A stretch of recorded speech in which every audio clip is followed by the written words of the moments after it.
Hello, beautiful, and welcome to Happy Healthy Homes. Have you ever been told you are too sensitive? That you notice things other people don't? That you care too much about how a space feels? What if that sensitivity is not weakness? What if that's actually a design intelligence? Because our nervous system is constantly reading the space around us. Textures, light, objects, materials, atmosphere, long before we consciously think about it. If you're new here, I'm Etienne. You can call me Eti. I'm a design and project manager with more than 20 years experience working with complex commercial and building environments. Today, my work focuses on helping women create homes that support calm, focus, health, and emotional well-being through science-backed design, non-toxic choices, and a deeper connection to nature. And today, I want to tell you a story from when I was 17 years old.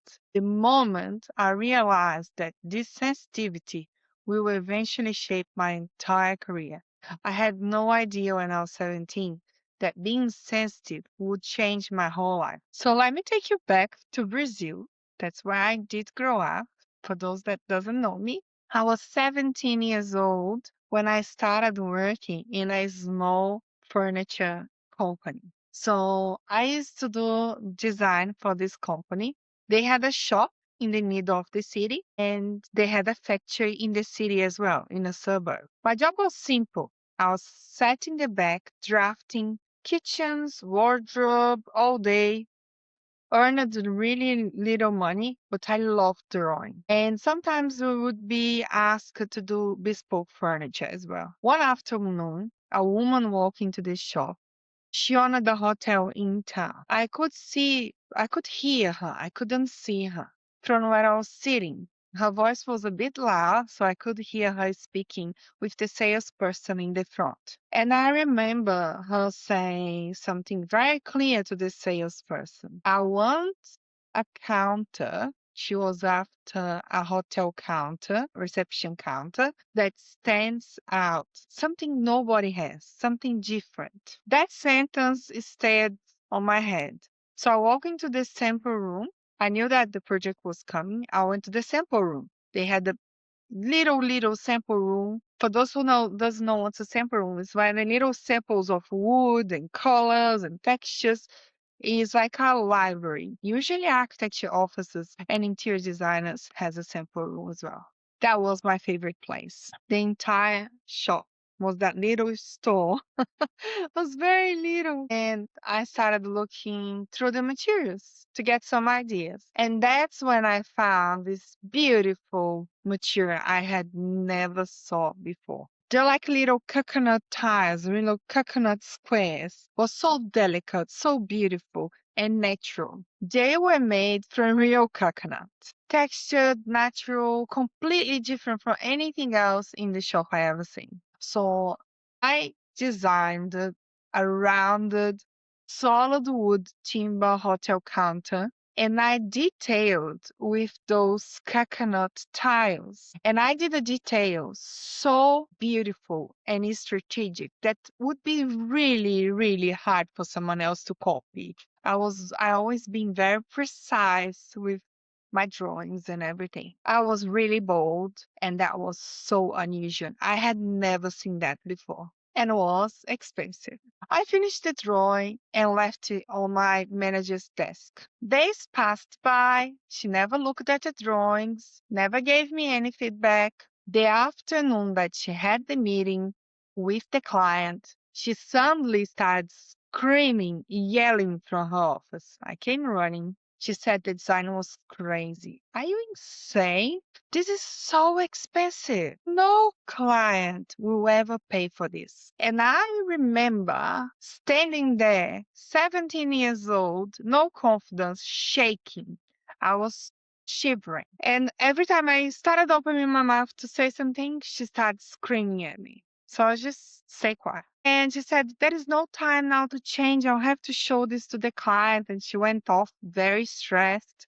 to the front sales room. And of course, I was shivering and afraid, and I stayed close by to see what was going to happen. Am I going to lose my job right now? That was my thought. And the client came in, and I just heard her and the salesperson showing the design and the 3D drawings. And something really unexpected happened. They said the price, before they said anything, she started screaming, I love it. I love it. This is exactly what I wanted. Something extremely different.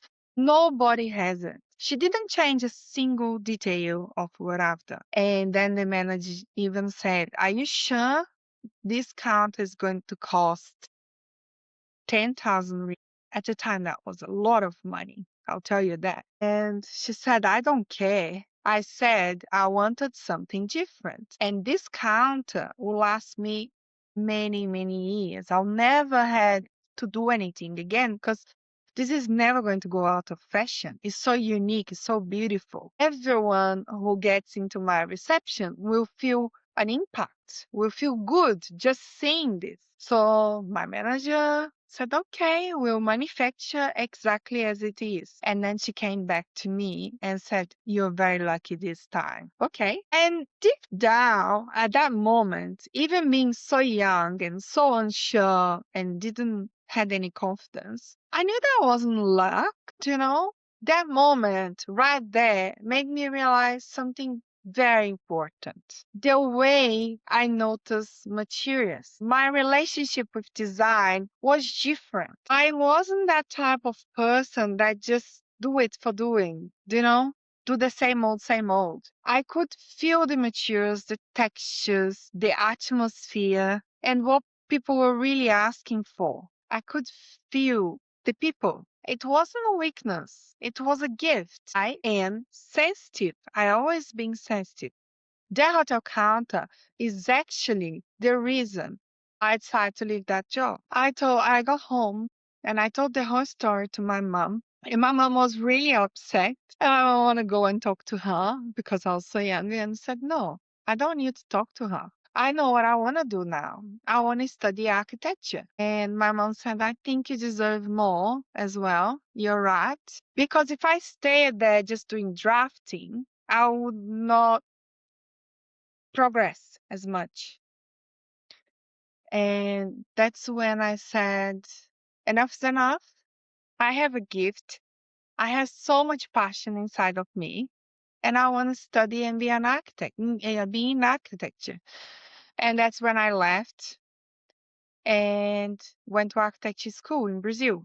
And today, more than 20 years late, after that, when I talk about how spaces affect our nervous system and our emotions, I realized that my instinct was already there when I was 17. I simply didn't have the language for it yet. I had no idea how to explain to my manager why I chose that design and that pattern. I didn't understand that. And nowadays, when I look back at that moment now, I realize something very clear that my 17-year-old version didn't know anything about neuroscience. She didn't know anything about nervous system regulation or environmental psychology. But she already understood something really, really important. She understood that materials matter, that texture matter, that the way a space feels in your body matters. The way a space makes people feel matters. And maybe maybe you have felt this too.